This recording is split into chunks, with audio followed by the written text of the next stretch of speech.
through for Nightmare in the middle lane. Yeah, and I gotta say, man, this is what I'm kind of expecting, right? That early pressure here. You can already see too, Razzle, right? He's doing exactly what you're supposed to do on this type of Natalia. Also, he has the high end drive, right? So they have to be careful, even if you have a Baksha pick here, and they're quite tanky. Like, they have Baksha. Nightmare Sports also has Jasmine on that Grok. Juviana is also very tanky in terms of, you know, health bars and everything else. So this makes it a little bit hard for Razzle to find targets, but look, he's actually able to put pressure in the jungle of Nightmare Sports. Ian, tremendous pressure is being applied by Lord Kid and the rest of the members of AUG3 Esports, knowing that the turtle is about to spawn in a while. But I have to say, I like the pickings here coming from the side of Nightmare Esports. As you mentioned a while ago, they have 3 tanky heroes to hopefully make sure that Rizal is not going to have a good time when he gets to see the rest of the members coming in from AUG3. So it just eliminates them to take Kami or Sosol as part of the equation. Whereas Sosol still trying to reach a level 3 at this point, I mean level 4, to be able to use that real world manipulation. And Yakuza is having a very good time. Low in mana though, so let's see if the fight is about to begin. Falling Star Moon being committed here, 2-2 easy for Lexi, and that is going to be the end of that fight. Rusty nowhere to be found, and it's an easy AUG3 turtle that will be going for them. But no, they're not going to end just yet, because it's going to be the first blood coming in for Rizal as of the moment, and Natalia is really paying it off for the rest of the members of AUG3. That's the thing, right? You always got to worry, where is this Natalia? Where is this, you know, where is this assassin waiting for me? And also has that, I mean, the threat alone with Natalia is going to be something that they have to deal with. I mean, look at this delay already, right? Too easy for Lexi is literally level 3. That is a huge amount of delay. Look at Lord Kid, right? He's in a much better situation and also able to just freely grab that turtle. Now, the focus on the bottom lane here, luckily, Cammy has backup, right, with Jasmine. But that's the other thing. Cammy is going to be the one that they really have to worry for. But already, this is pretty a delayed start. But now, in the middle.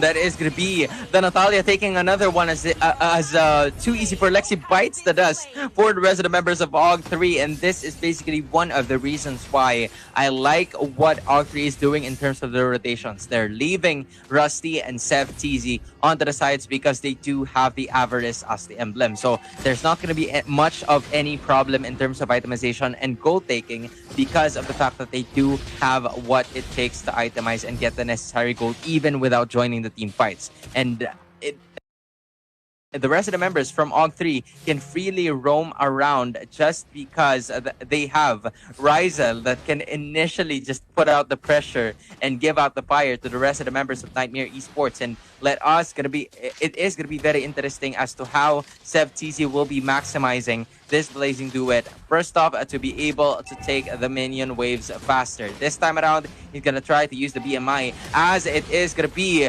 Kami and Jasmine stuck here, and Rizal catching that bullet strongly but surely as the rest of the members of AUG3 fasting. And they will actually do their very best to not kill, but instead take a turtle for themselves. That's the thing. Look at this, right? Look at the lead that Lord Kid has. Just jungle matchup to jungle matchup, right? And a lot of that, again, contributed to Rizal. So they're able to get these early objectives pretty much freely, because Nightmare Esports at this point really can't contest those. And now they could be looking for a pick here at the top. Yup, and so far it is going to be Juviana catching by Rizal here, landing that scratch, and that is going to be another takedown for the side of AUG3 Esports. But take a look at the items right now. Clock of Destiny and a Corrosion Sight locked in by the members. Dude, Rizal doesn't even have a completed item, right? He's just he's super fast, has damage just in the kit plus the emblem. So imagine when he starts getting that first and second item, right? It's even going to be more of a threat here for Nightmare Esports. And this early on, you're struggling. I mean, you pick the Baksha to survive longer, have a better time in the jungle, but you're still struggling. That is not where Too Easy for Lexi wants to be here. So the thing is, if they can buy a little bit of time, right? If they can buy a little bit of time, but you're talking about already, again, the level gap between the two junglers, there you go. That's a big item pickup for Razzle, right? But the junglers alone, you're most likely not going to grab any turtles, right? You're not going to grab the next turtle. You're just going to give that away to AUG3. Nightmare Esports has to just continue to play with their backs against the wall, defend, and let Cammy get the items that he needs. Because luckily for Cammy, he's 0-0-0, right? He hasn't gone down yet. And if he can continue to just stay alive, then he needs to be protected, right? And they have the tools for that. That's the thing. They have great tools for protecting Cammy against Razzle especially. But they need to allow Cammy to get to that point. Yes, and it is basically going to be the case here for the rest of the members of AUG3, because it's absolutely most important for them to be able to stay intact, because if not, Nightmare will immediately attack, and it is going to be Jasmine tucked down, and he will be using that wall charge to be able to escape, which is why Soul is going to be the next taker of damage, but he will escape too. It's AUG3 taking the lead. Only one turret though, but manages to get 3 turtles for themselves, a maximum gap possible for the rest of the members of the Philippine squad, as they will now look forward to take the bot side. Yeah, they got to put pressure where they can. And like I was saying, look at what Lord Kid's doing, right? He knows that Cammy is going to be kind of that saving grace for Nightmare Esports right now, and he is just cutting him off here so far so they can grab that tier 1 turret. So a nice play there. Another kill going over to Razzle, now 4-0-1. We've seen what happens to these Natalias, and now look at the top. Yup, top lane, and then Natalia is finally going to be taken out of the picture, and so far, it's AUG3 immediately backing away after realizing that their roamer is finally out. Although, it is very interesting and a good sign for the rest of the members of AUG3, because Natalia was just taken out after the 7th minute. Although the shutdown gold would pose a lot of problems for the rest of the members of AUG3 if Nightmare got it, and it honestly went to the right hands, because Soul, I believe, was the one who got the kill for the rest of the members of Nightmare Esports, and this might just be the start for them unless the rest of the members of AUG3 will be contesting this specific purple objective. SevTZ somewhat very confident right now in actually trying to take the turret down, but nope. That's not going to be the case here, because it's a back and forth affair coming in from AUG3 and Nightmare. It was too easy for Lexi managing to get the purple, but landing the retribution in return, because in less than 5 seconds, the Lord's about to appear.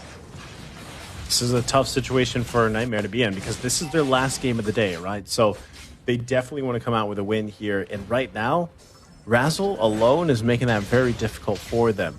But as the game continues on, we'll see if that goes. But look at this. Like I said, objective after objective is going to go in the hands of AUG3 here, because of just how confident Lord Kid is, right? Too easy for Lexi, cannot really do much against this Thamus jungle and the rest of the team. The guy is level 13 at this point. Too easy for Lexi, just hit level 11. And, I mean, still, you have to wait for Cammy to get where he needs to get. The reason why SevTZ is so confident is because he knows that everybody else is pretty much doing what they have to do. All he needs to do is continue to farm up, right? He doesn't really have to worry about anyone focusing on him, because Nightmare Esports they're not in the position to actually do that. Yep, and they don't have, indeed, the necessary damage just to be able to continue and enforce the initiation that they want. So Nightmare, as much as they have the kits and they have the setups coming in to at least start the team fight, they're not doing so. But hold on, falling stopper for the backside. It is going to be the Blazing Duet at the same time, but no one is going dead just yet. Instead, it is going to be too easy for Lexi, protecting his teammates, and the rest of the members of Nightmare will be able to back away, but that in exchange will be the turret destroyed in the bot side, as the Lord is already marching. Make that a 2 for them in this specific juncture, as Rusty is right there just trying to buy time for the rest of the members, while SevTZ is doing the bullets and landing him all in the inner turret. It's absolutely fine, because they got the purple buff in exchange of 2 turrets more for the side of Nightmare Esports, and they're just trying to basically defend. But this is a good defense, if I should say, because they haven't really made full access to the base, and one of the biggest things that they have to take into consideration is they need to be able to stop it as soon as they can. But no, they will manage to get one more turret for themselves and make that 2 in this specific moment. It's AUG3 macro gameplay at its finest. This is tough, right? Nightmare Esports, 0 turrets. AUG3 has 6. They've got the space advantage, they've got the gold advantage, and they just pretty much have every advantage at this point, right? Nightmare Esports is finding themselves in a difficult situation. The hope here, once again, is Cammy.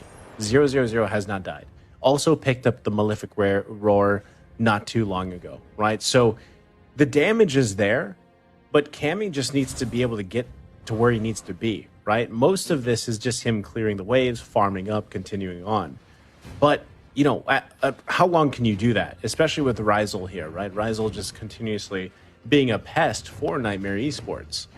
And that's the thing. Even if you have the damage on Cammy, like, who do you focus on, right? Because you hope that you can get Ryzel. But most likely, if you're able to kill Ryzel, he's found you first, right? And force something out of you, if that's the flicker or whatever. So even if you kill Ryzel, by that time you get a kill, but then you die, right? So this is again why you're seeing here. They can't contest any of these objectives. They can't even get a turret just yet. Well, actually, they got one turret now. Finally, they got one at the bottom lane, and they are forced to stay together here because they need to play around Soul. They need to play around that real world manipulation. And they're also looking for a pick off. But who do you pick off? That's the question, right, for Nightmare Esports. Yup, and so far it has been a question that is left unanswered because they were able to take that Lord uncontestedly. Interestingly so, they didn't wait for the 12-minute mark for it to become luminous because I think they believe that they could finish this off with only the level 1 Lord in this specific matchup. As right now, it's Rusty Stardust dancing his way through victory to the rest of the members of Nightmare. I'm still waiting for that Blazing Duet to finally come and arrive for the rest of the members, but they will wait for the right time as the Lord finally marches into the base. But here we go. Falling Star Moon enters the fray, and here backside coming in is Rusty, still making sure that the Blazing Duet will not be popped off just yet. Instead, it is going to be the real world manipulation used by the rest of the members of Nightmare as Rusty's still right there. What are you doing, my boy? He's dancing around these players right now as he is playing around at the same time. Cammy, the Renner not going to be able to hit, and the Thams by Lord Kid is just going to be taking that turret damage, but it's fine because no one bit the dust for the rest of the members of AUG3, and it's Jasmine being the one dug 6 feet under the ground. So that's interesting, right? They had that Lord, right? They got the tier 3 turret, they got the inhibitor turret in the bottom lane, but Nightmare Esports still able to actually defend that, do pretty well here. Once again, Cammy will clear those minions all day, right, and continue to farm them up.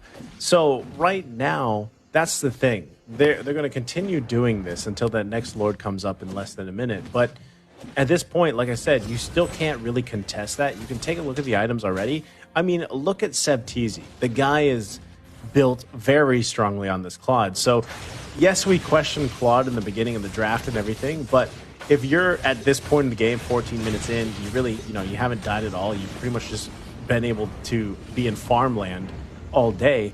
You're going to have a good time because now you can actually go in, pop that Blazing Duet. You have a Wind of Nature. You have all the items you need. And meanwhile, the rest of your team is going to back you up there because look at everybody's items across the board for AUG3. The saving grace here, though, again, Cammy does have items. Unfortunately, he just can't use them. So you're pretty much relying to use them from the long range, right? Using the sniper, but you can't really get those Wesker setups that you want to, or you can rely on Renner, but at the same time, you always have to worry about this guy right here on your screens, ladies and gentlemen, Ryzel. He is the fear in Nightmare Esports' nightmare, literally, and now the action as the Lord is now up.